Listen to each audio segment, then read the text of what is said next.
Assalamualaikum warahmatullahi wabarakatuh. Perkenalkan, nama saya Renanta Muhammad Sentri Songo Songo, NIM 182410103022. Di sini saya akan mempresentasikan tentang mata kuliah Sistem Temu Kembali Informasi dengan topik Inverted Index dan Boolean Retrieval. Pada pembahasan kali ini itu saya akan menjelaskan tentang representasi objek, representasi dokumen, serta retrieval model itu sendiri yang fokusnya di boolean retrieval ya.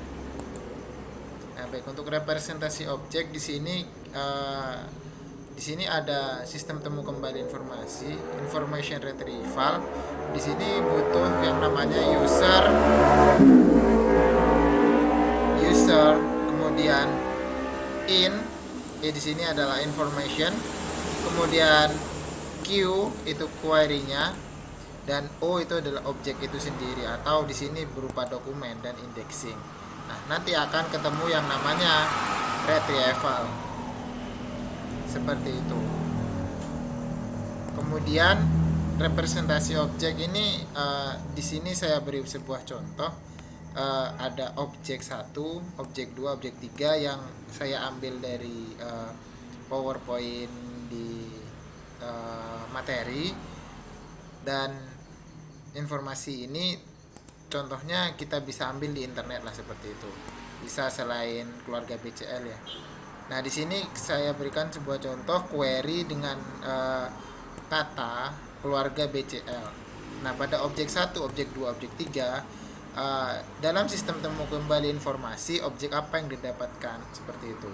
Nah, untuk objek 1 di sini terdapat tidak ada kata keluarga maupun kata BCL. Jadi ya bukan termasuk ya objek yang didapatkan, seperti itu. Nah, kemudian untuk objek kedua di sini ada beberapa term, nanti dijelaskan terkait term itu. Ada keluarga serta ada BCL, seperti itu. Nah, kemudian di ketiga pun ada keluarga adapun BCL, seperti itu ya. Nah, kemudian untuk representasi dokumen di sini kita menggunakan sebuah model atau metode yang bernama back of word. Jadi task dari sebuah kata, kan back itu task, kemudian word itu adalah kata.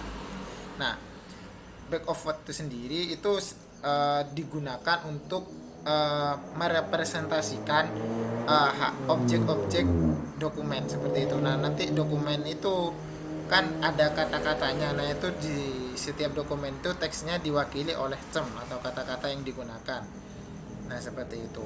Contohnya di sini kita akan gunakan beberapa objek 1, objek 2, objek 3 serta objek 4. Nah, pada objek 1 contohnya mahasiswa Fasilkom Universitas Jember adalah mahasiswa hebat. Nah, untuk termnya sendiri itu ada mahasiswa, ada Fasilkom, ada universitas, ada Jember, ada mahasiswa, ada hebat. Begitupun objek kedua, objek ketiga, serta objek keempat, seperti itu. Nah, kemudian dari term ini atau kata-kata ini itu diambil kata-kata yang unik. Jadi tidak ada maksudnya kata-kata yang hanya keluar satu yang keluar dan itu tidak itu, seperti contoh ya, misal adalah. Nah, di sini adalah ada 2, jadi kita ambil satu aja. Nah, itu kata unik. Ada mahasiswa kan banyak. Nah, seperti itu kita ambil satu aja. Nah, di sini sudah didapatkan ada 15 kata unik mahasiswa Fasilkom Universitas Jember adalah hebat, memiliki 30.000 hingga informasi. Kemudian di sini himpunannya kita masukkan ke himpunan term dari 1 sampai 15, T1 sampai Tn. N-nya ini 15 kan, berarti T1 sampai T15. Kemudian nah, di sini kan juga objek-objek ini dijadikan sebuah himpunan juga, seperti itu. Objek 1, objek 2, objek 3 serta objek 4. Kemudian objek-objek ini akan di convert atau setarakan dengan dokumen teks yang sebut kita D. Kemudian untuk objek 1 itu sama dengan D1 dan seterusnya. Kemudian representasi tiap dokumennya di sini D1 itu kenapa ada T1 2 3 4 5 6 serta D2 3 T3 T4 T7 T8. Nanti kita ambil dari sini. T1 ini kan mahasiswa. Di sini mahasiswa Fasilkom Universitas adalah mahasiswa hebat. Oke. Berarti T1 mahasiswa, T2 ya Fasilkom dan sebagainya. Terus kemudian di sini setelah 1 2 3 4. Nah, adalah kan T5. Nah, kemudian T6-nya di sini kan mahasiswa. Jadi tidak perlu diulang lagi. Kan sudah masuk ke T1 seperti itu. Jadi di sininya langsung ke T6 aja langsung ke hebat. Nah, kemudian yang di kedua Universitas Jember. Universitas ini masuk ke 3.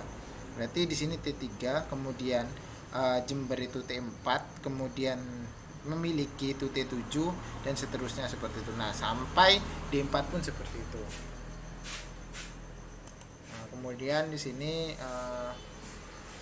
back of word yang kedua, di sini kita gunakan setiap dokumen teks diwakili dengan term atau kata-kata yang digunakan.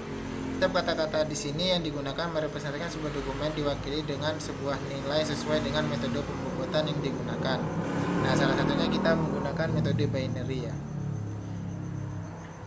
Nah, seperti ini bisa dilihat sendiri. Untuk D1 tadi kan T1, T2, T3, T4, T5, T6. Nah, termnya ini ada 1, 2, 3, 4, 5 hingga 15 kan. Yang tadi ini ada 15 term. Nah, kemudian kita ambil nilainya 1, 2, 3, 4, 5, 6. Kalau D2 itu kan T3, T4, T7, T8, T1. Nah, T1, T3, T7, T8 ya seperti itu. Jadi kita nilainya itu kita urutkan sesuai dengan termnya seperti itu. Maka disebutlah ini kan ada metode binary. Jadi 1 sama 0. Kalau misal 1 itu ada, kalau 0 itu enggak ada kan. Jadinya untuk binary untuk D1 itu 1 1 1 1 1 1 0 0 0 0. Untuk yang D2 1 0 1 1 0 0 1 1 0 0. D3 pun kalau D3 itu kita lihat di sini D3 itu D9 10 2 3. Berarti kalau 2 dimulainya berarti 0 1 1 0 0 0 0 hingga yang ke-71 dan seterusnya seperti itu. Nah, kemudian di sini untuk boolean retrieval modelnya yang subpoint ketiga itu kan boolean retrieval model. Nah, boolean retrieval model itu mempunyai rumus IR sama dengan R O Q seperti itu.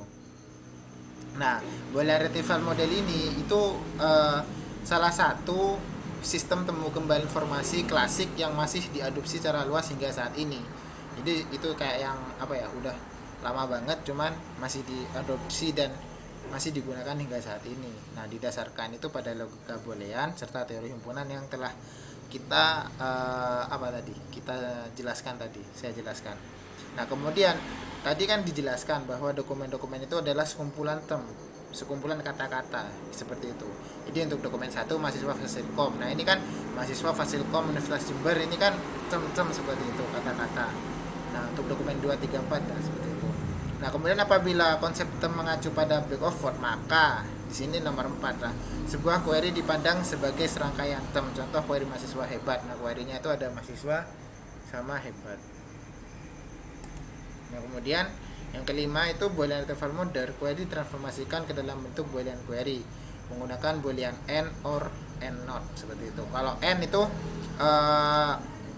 ya seperti kita yang tahu kalau and bahwa query 1 dan query 2 itu sama-sama ada seperti itu. Kalau or query 1 sama query 2 tidak diwajibkan salah satu ada, yang penting ada kan seperti itu. Untuk not sendiri itu tidak ada semuanya seperti itu. Nah, di sini dijelaskan juga bahwa model retrieval tergantung pada model boolean yang digunakan. Jadi untuk and, or, dan not ini beda-beda sesuai dengan boolean yang digunakan seperti itu. Terima kasih, sekian presentasi dari saya. Wassalamualaikum warahmatullahi wabarakatuh.